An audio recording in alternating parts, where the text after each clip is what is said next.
right, here we go. Welcome, everybody. Here we are at week 10 of our 13-week CMA a day challenge. We are 83 days from Christmas. We are now officially in the fourth quarter.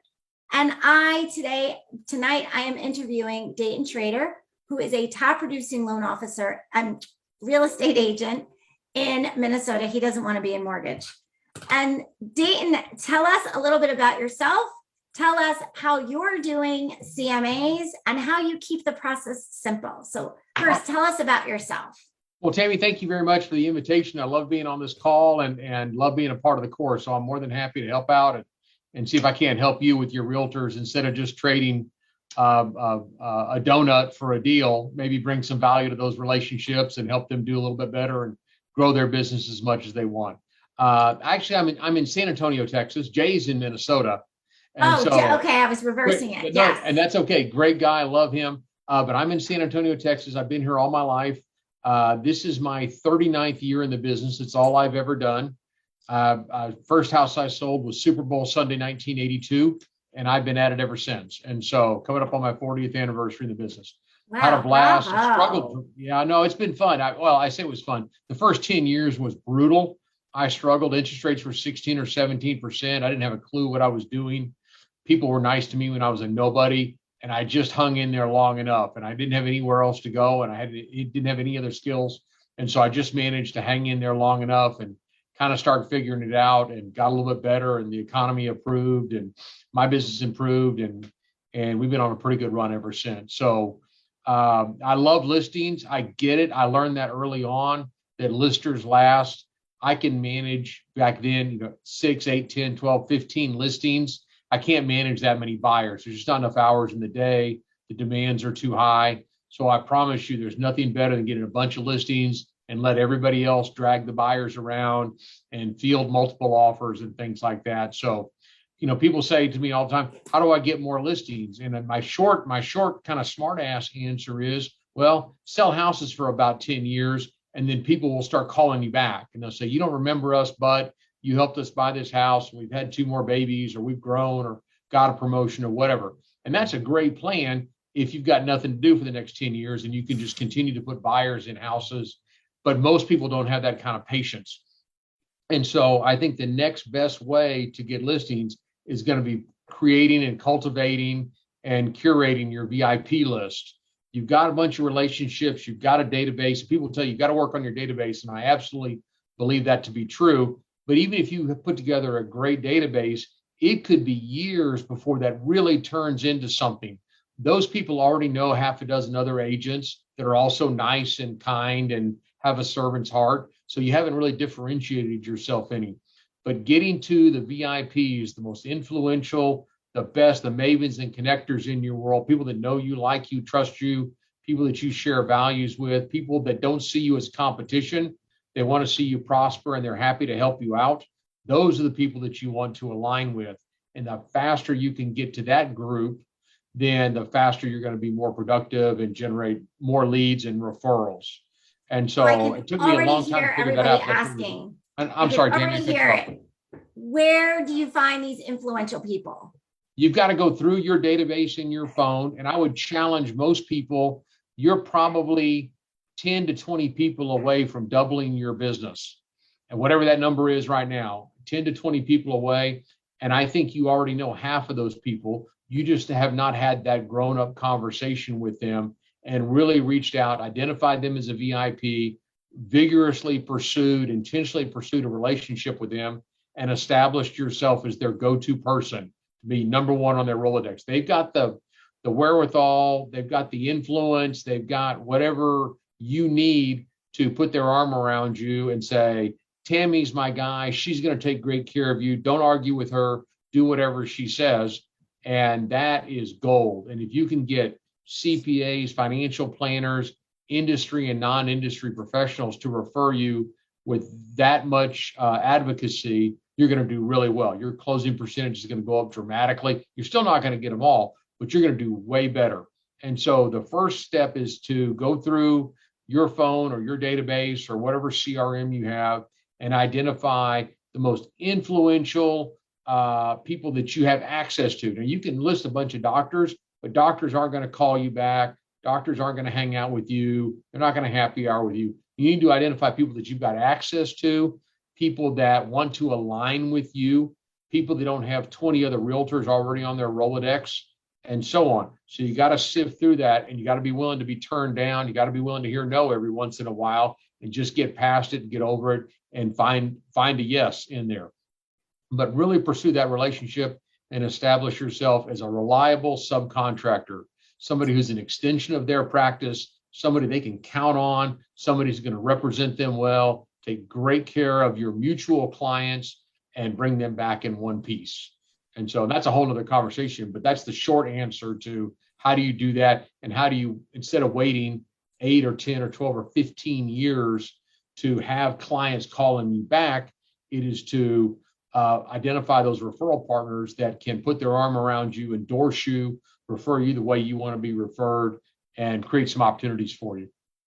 That is awesome. So again, I find a common thread as I interview all of these agents. It's database, database, database.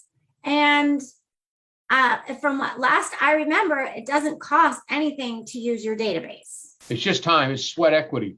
And sweat equity, I love that.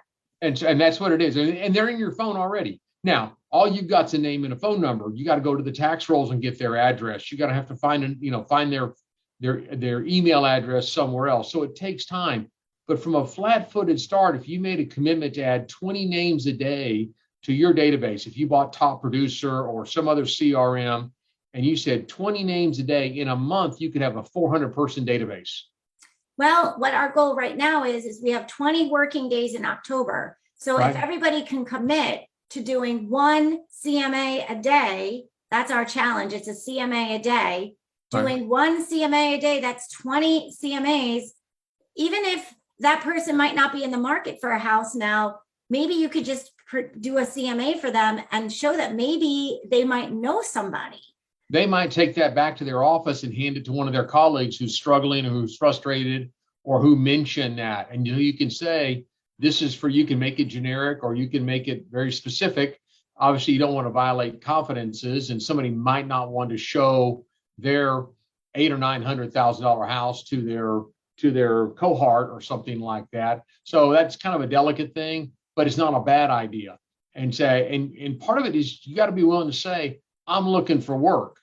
And it's not just, can you give me a deal, but I'm looking for work, or I've got the cutest little couple, I can't find them a house. Do you know anybody thinking about selling? Or I've got the greatest house coming up. It's looking for first-time home buyer, empty nester, snowbird, move up, whatever the profile of that buyer might be, or somebody close to the university or close to this industry or employer, or somebody who wants an acre, or whatever that looks like. You got to be able to tell that story and say, do you know anybody that's in the market for something like this, or might be in the market for something? I've got something coming up and I think it's going to be a great house. Or one of my colleagues, it can be somebody in your brokerage, doesn't necessarily have to be your deal. It can be somebody in your brokerage. And as long as you're not advertising something that you don't have, you should not get in trouble for that. You're not going to get dinged by the commission or anything else like that. But you're just having a pleasant conversation with someone, and you got to, that's not a violation to have that conversation. Okay, that's really helpful.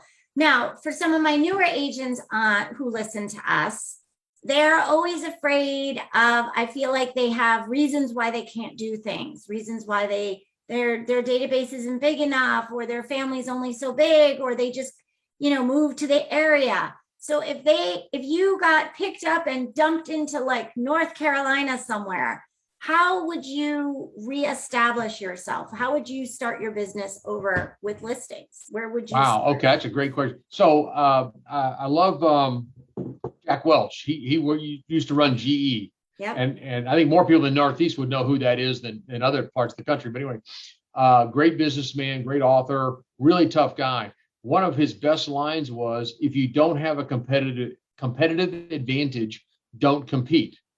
The flip side of that is, where you do have a competitive advantage, you've got to go all in. So where most people, they've got a competitive advantage in the relationships they have. shared values, and even better than that is shared sacrifice.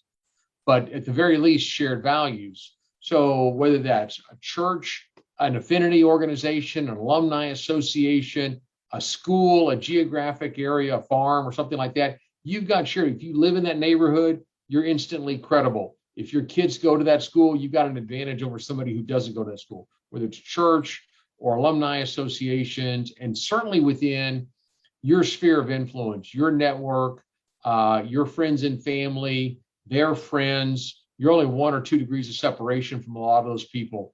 And that's a huge deal. People just don't, they're reluctant about it, or they're ambivalent about their career, and consequently, they're just not going to do very well. But if you really believe in what you're doing, and I think it's a very noble profession, I mean, it's a really cool thing to put somebody in a house, and you think about it's a very intimate thing. It is, it's unbelievably unique situation, and it's incredible to be a participant in that sort of thing. And so I think we kind of aw shucks it, and we don't make as big a deal about it as we should, because we just kind of get jaded after a while. We get tired, or we're just grinding, trying to make money or whatever. But it really is a big deal when somebody moves into their house and they bring home a baby to that house. They have all the good times and the hard times. That's really special stuff. And the fact that we make a transaction out of it, that's shame on us. So celebrating that moment, celebrating their anniversaries, the milestones and things like that is huge. And so being intentional about that is a big deal, and not just taking it for granted, or not just checking the box. So how is it, what are some of the things that you do, first of all, to get listings? And then how do you celebrate with your buyers? Because I know from just listening to you speak in the past, you're not transactional at all. Well, I wish I could say we were that great concierge level deal. There are still deals we do where we just, we're going to get it done because we're professionals, and we're not going to abandon anybody or hurt anybody. But there are people that just, we're not a good fit. Yeah, we got put together. We're going to make it happen and do our job. But at the end of it, we're not going to pursue them. They're certainly not going to pursue us. So it does happen every once in a while. The ones that we're really aligned with, we do everything we can. We've got post-closing concierge. We've got great follow-up campaigns. We do a lot of other things for our database. I mean, besides just the mailing and the constant reminders, we'll do annual reviews with them. We have a Santa party every year that's coming up in December. I've done that for over 20 years. We've got a AA baseball team in San Antonio. We'll invite them to that. We do movies. So we do a lot to keep in touch with them. And then we do a lot, I think we do a lot for our aftermarket service. So being available to them, making sure that we're the go-to place. If they need a fence or a pool or yard or repairs to their house or HVAC or something like that, I want them calling us. And I want to open up a ticket on that. I want to follow up and make sure it gets done correctly. And if we've done that, then we've earned the right to ask for a referral. Nice. I feel like we brought some extra value, because otherwise it's see you bye. Hopefully you'll call me in 5 to 7 years. In the meantime, you've met 6 other realtors. You've probably gotten the business yourself, or your spouse got in the business, or your next door neighbor is a pretty nice person and they're a part-time realtor and their business just erodes. You didn't really do anything wrong. You just didn't do it great. And I've certainly been a victim of that, or a victim. It certainly happened to me where you drive by a house, you go, wait a minute, I could have sworn I sold that house. But sure enough, just dropped the ball, fell asleep at the switch, weren't paying attention, and they fell in love with somebody else, and poof, it's gone. Yeah. And so you can't ever let up on a follow-up and shoring up those relationships. So the follow-up it's in the details of follow-up, which again is the same thread that we've been hearing now for the last, this is my 10th week doing this. It's boring, it's tedious, but it is what is required in a commodity business. You've got to find a way to differentiate yourself. Right. And consistency is one of them. So Dayton, are you using anything fancy tools? Are you using BombBomb? Are you using fancy CMA tools? Are you using anything fancy to get your listings? Or are you just, how do you get your listings? How do you make a presentation?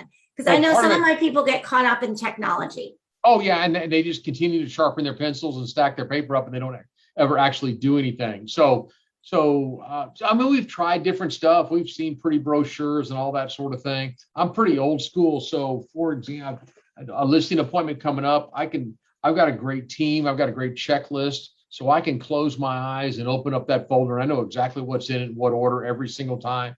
The paperwork's all filled out. The listing agreement's done with the exception of a start date and a price. Net sheets are done in $5,000 and $10,000 increments, depending on what price the house is. The market analysis is done. Everything's done. And so when I grab that folder on my way out the door, I know it's right. And then I've got an iPad with me in the event I missed a comp or there was something else. But we've got a really good interview process, a pre-listing process, a really good pre-listing package that goes out in advance. So if it is a competitive situation, they've already got something from me with resume, credentials, and reviews and things like that. It should put some distance between me and the competition. And then I go on a lot of listing appointments, and so we follow up with them. They still give me. I don't hand that stuff off. I don't buy leads. I'm not a Boomtown, Tiger Lead, Zillow guy.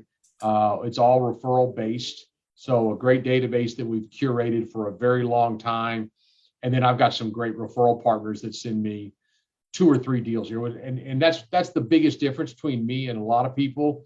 Everybody's got 1 or 2 people in their stable that sends them a deal or 2 a year. I just have 150 people in my stable that send me a deal or 2 a year. So you're buying the donuts and market update sheets then. Oh my goodness, absolutely. I mean, I love on those people. I take great care of them. We have happy hours. But the number one thing we do is we get their deal done. They send me something. I no excuses. The sun was in my eyes. Dog ate my homework. None of that stuff. It's going to get done, or we'll blow it out. We'll say that deal's not going to fly. They're upside down. Somebody else has poisoned the well. They're not motivated, whatever the circumstances are. But we'll call them the minute I walk out of that appointment. I will call whoever sent me that referral and say, hey, I met with them. It's a green light. Let's do this. Or they're out of their minds. There's no way, or whatever the circumstances are. So we'll own it. And if I tell them it's going to get done, it's going to get done. And whatever I've got to do to make that happen, I will not let them down. Because I don't have a contract. I know as a lender, that's how I am too. If I'm I have only as good as my last deal. partners, whatever it takes, you got to find a way. Dayton, how much business have you done this year? How many listings and how many families have you helped? We average between 500 and 600 closings a year. So 450 families, 500 sides or so. We do about 150, 160 million. We average 40 to 50 on a white hot market. We'll be in the mid 50s, 60. The wheels really start wobbling. Well, I mean, it's a great month from a profitability standpoint, but we're just going too fast. So we're really kind of built for that 40 to 45, 40 to 50 range with good balance. I've chased the plaques for many, many years. I've got all the plaques I need. All I want to do now is take really good care of my people and take care of my clients. And I don't have to be the number one guy anymore. I had for many, many years, I was the wrong hamster wheel for the wrong reason. But now I'm almost over that now. I'm still too competitive.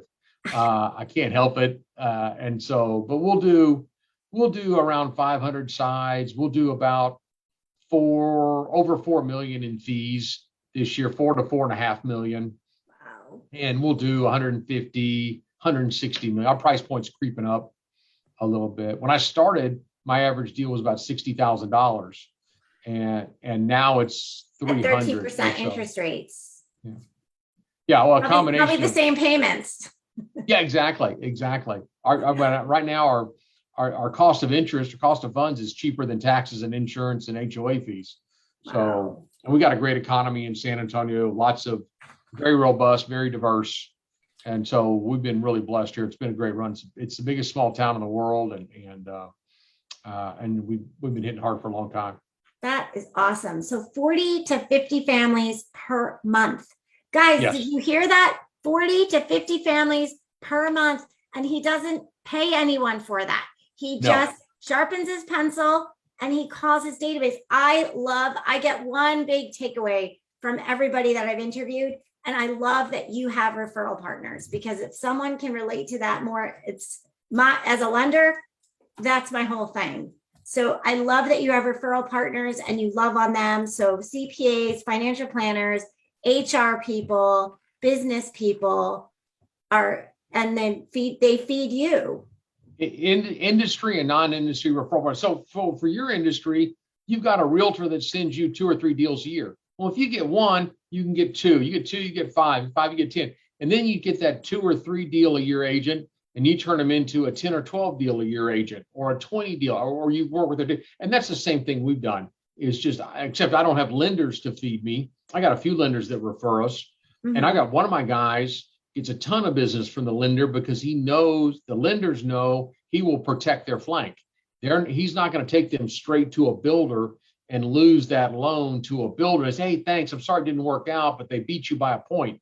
So he's very loyal to those lenders. He protects their interest, and they refer him because they know he's going to be an advocate for the client, and they're going to get that loan. As opposed to, hey, thanks, I forgot to tell you that they ended up at a, brand X and we lost the loan and you never even got a shot at it. We'll do that once and that'll be the end of that deal. So happens all the time. Yep. So, okay. So if anybody has any questions, make sure you press the comment below. Make sure you send us some love, pound us some likes. Let us know where you're tuning in from. Dayton I will know how to get in touch with him. So if there's any information on here that you would like more information about, stuff that he's mentioned, just let me know. I'll be happy to have access to that information. Dayton, thank you so much for joining me tonight. I really do appreciate your time. My pleasure. Is there anything else you'd like to say to wrap it up before I let you go?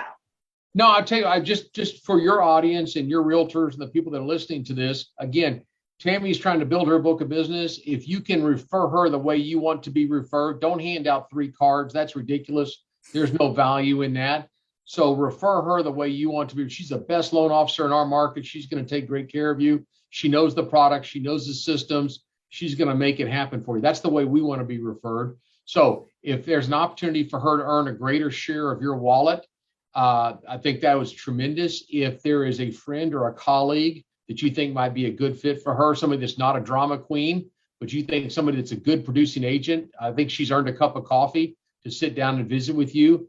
If you've never done a deal with her and you think this is worthwhile, give her an opportunity to have a cup of coffee with you. She can tell you a little bit about herself and what she does. So again, we want to bring value to these relationships, want to help you grow your business. Been a coach in the core now for over 15 years. I've been involved in it since day one, so over 20 years. So I love what I do. That's kind of my little side hustle, is being a coach, and it's a blast. So anything that we discuss and Tammy offered up to you is available to you. Our program is Givers Gain, so we share. So checklists, systems, processes, dialogues, things like that. Pick up the phone, call Tammy. She'll get that through our concierge, or she may already have access to it. But anything you need will help you grow your business, and we appreciate the opportunity to earn more of your business. If you're interested in coaching, give us a call. We'll get you squared away on that too and fill you in on some of the details. But this is a Tammy commercial, not a core commercial. Just want to make sure that you guys take great care of her. And again, refer her the way you want to be referred. Thank you so much. That was so kind of you to say. You're very welcome. My pleasure. I'll see you in Scottsdale in November. Yes, I'll see you in a couple of weeks, everybody. And the rest of you, I will see you next week for another mega real estate agent interview. So good night, everybody. All right.